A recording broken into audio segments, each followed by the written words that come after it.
அனைவருக்கும் வணக்கம். 4 சென்ட் தோட்டம் 4 சென்ட் விவசாயம் சேனலுக்கு உங்களை அன்புடன் அழைக்கின்றேன். அனைவருக்கும் இனிய தைப்பொங்கல் நல்வாழ்த்துக்களை தெரிவித்துக் கொள்கின்றோம். இப்போ என்ன பார்த்தோன்னா, முதல் வீடியோவில் ஏற்கனவே நம்ம இருக்கக்கூடிய அந்த குறைவான 4 சென்ட் இடத்துல எப்படி நம்ம ஜேசிபி மூலமாக கலைச்சி லூஸ் பண்ணோம் மண்ணை அப்படிங்கிறத பார்த்தோம். இரண்டாவதாக ரொட்டேட்டர் மூலமாக அந்த மேல் மண்ணை நம்ம எப்படி சாஃப்ட் பண்ணோம் அப்படிங்கிறத பார்த்தோம். மூணாவதாக நம்ம மல்டி கிராப் பல பயிர் சாகுபடி செய்வதற்காக பழமரங்கள், செடிகள், பழமரங்கள் வைப்பதற்காக குழிகள் எடுக்கிறதுக்கான ஆயத்த பணிகளை செய்திருக்கோம். அதுக்கு முதல்ல நம்ம மார்க் பண்ணணும். பார்த்திங்கன்னா, வீட்டில் இருந்த 5 அடி நீளமுள்ள டேப் நம்ம ட்ரென்ச் எடுத்த லெஃப்ட் சைட்லேருந்து பார்த்திங்கன்னா ஒரு 3 அடி விட்டுட்டு நம்ம முதல் மார்க் பண்ணிட்டோம்.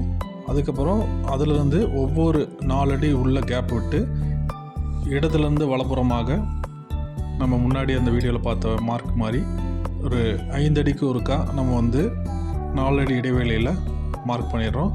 அதே மாதிரி மேலிருந்து கீழ் வரிசையிலையும் 4 அடி விட்டு 5ஆவது அடியில் நம்ம மார்க் பண்ணி ஃபஸ்ட்டு ஒரு ஒயிட் சிமெண்ட் அல்லது உங்களுக்கு பவுடர் இருந்துச்சுன்னா, ஒயிட் பவுடர் இருந்துச்சுன்னா அதில் மார்க் பண்ணிடணும். ரெண்டாவது நம்ம குழி எடுக்க ஆரம்பிச்சிடலாம்.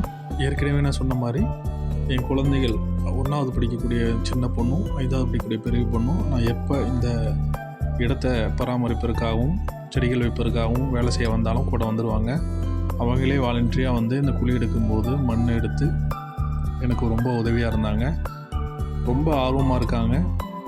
ஏற்கனவே ஜேசிபி மூலம் நல்லா களைச்சிருந்ததாலும் ரொட்டேட்டர் மூலமாக நம்ம மண்ணை லூஸ் பண்ணியிருந்தனாலும் குழி ஒரு அடிக்கு நல்லா சாஃப்டாக வந்துருச்சு. நம்ம மம்முட்டி மூலமாக எடுக்கும்போதே வந்துருச்சு. அதுக்கப்புறம் கீழே எடுக்க அந்த கீழ் மண் ஈரமாக இருந்த மழையப்போ நாங்கள் அந்த ஜேசிபி மூலமாக எடுத்து போட்டிருந்தனால அந்த மண் ஈரமாக இருந்ததுனால கொஞ்சம் கெட்டியாக வர ஆரம்பிச்சிது. நம்ம குத்தும்போது பார்த்திங்கன்னா மண் கெட்டியாக வந்துச்சு. போக போக மண் பார்த்திங்கன்னா லூஸாக தான் இருந்துச்சு. ஏன்னா ஈரமாக இருந்ததுனால நம்ம கடப்பாரை மூலமாக குத்தி தோண்டுவதற்கு ஈரமாக தான் இருந்துச்சு.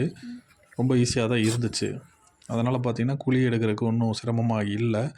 மண் பார்த்திங்கன்னா ஈரத்தன்மையினால் கொஞ்சம் கெட்டியாக இருந்தது. மற்றபடி ஒன்றும் பிரச்சனை இல்லை.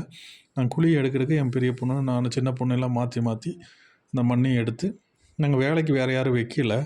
இப்போ வேலைக்கு நம்ம குழி எடுக்கிறதுக்காக வர சொன்னால் வந்துடுவாங்க. ஆனால் இதை நம்ம குடும்பமாக செய்யணும் அப்படிங்கிற ஒரு எண்ணத்தினால செடி கன்றுகள், மரக்கன்றுகள் வைப்பதற்கு குழி எடுப்பதற்காக வேறு யார் நம்மையும் நாங்கள் அழைக்கவில்லை. நாங்களே இருந்து இந்த குழிகளை ஒவ்வொன்றா எடுக்க ஆரம்பித்தோம். மொத்தம் பார்த்திங்கன்னா 5 அடிக்கு கேப்பில் வரிசையாக மார்க் பண்ணியாச்சு. இந்த மார்க் பண்ணதான் பார்க்குறீங்க. இது என்னோடய சின்ன பொண்ணு என்னது மார்க் பண்ணியிருக்கோம், இங்கே என்ன சொல்லுது, அதே மாதிரி எத்தனை மார்க் பண்ணிக்கிறோங்கிறத ஒரு வீடியோ வாய்ஸ் மாதிரி அவங்களே ஆன் பண்ணி அவங்களே பேசினாங்க. நான் போன 2 வீடியோவில் சொல்லியிருந்தேன், நம்ம வீட்டில் இருக்க குழந்தைகளுக்கு விவசாயம் பண்ணுறதை பற்றியும் நாம்ளே நமக்கு தேவையான காய்கறிகள், பழங்கள் உற்பத்தி செய்வது குறித்த ஒரு விழிப்புணர்வு, ஒரு ஆர்வம் உருவாக்குவதற்கு இந்த இடம் எனக்கு ரொம்ப உதவியாக இருந்துச்சு. தோட்டம் அமைப்பதில் ரொம்ப ஆர்வமும் ஈடுபாடும் கொண்டு எங்களுடைய கண்டினியூவாக வந்துட்டுருக்காங்க. மார்க் பண்ணி குழியை பார்த்திங்கன்னா 1.5 அடி ஆழம், 1.5 அடி அகலம் குறைஞ்சபட்சம் இருந்ததுன்னா உங்களுக்கு செடி வைப்பதற்கு ஈஸியாக இருக்கும். நம்ம மரக்கன்றுகள், செடிகள் வைக்கிறதுக்கு இப்போ பார்த்திங்களா, அந்த பொண்ணு எண்ணுது குழியை அழகாக எண்ணிகிட்ருக்காங்க.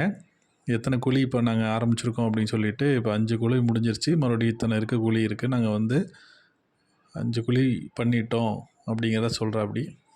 5 குழி பண்ணதுக்கப்புறம் ஒவ்வொரு குழியாக நாங்கள் எடுத்தோம். 1.5 அடி ஆழம் அப்படி எடுக்கலாம், இல்லை 2 அடி எடுக்கிறது இன்னும் நல்லது தான்.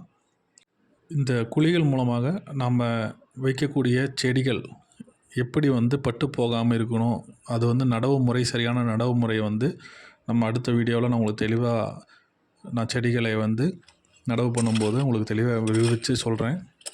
இந்த இடத்துல நம்ம மல்டி கிராப் பழப்பயிர் சாகுபடி தான் செய்ய போகிறோம். பழச்செடிகள், பல வகையான காய்கறிகள், வீட்டுக்கு தேவையான காய்கறிகள், பழங்கள் இயற்கை முறையில் நம்ம எப்படி விளைவிக்கலாம் அப்படிங்கிறத இந்த அடுத்து வரக்கூடிய வீடியோக்குள்ளே தொடர்ச்சியாக வரும்.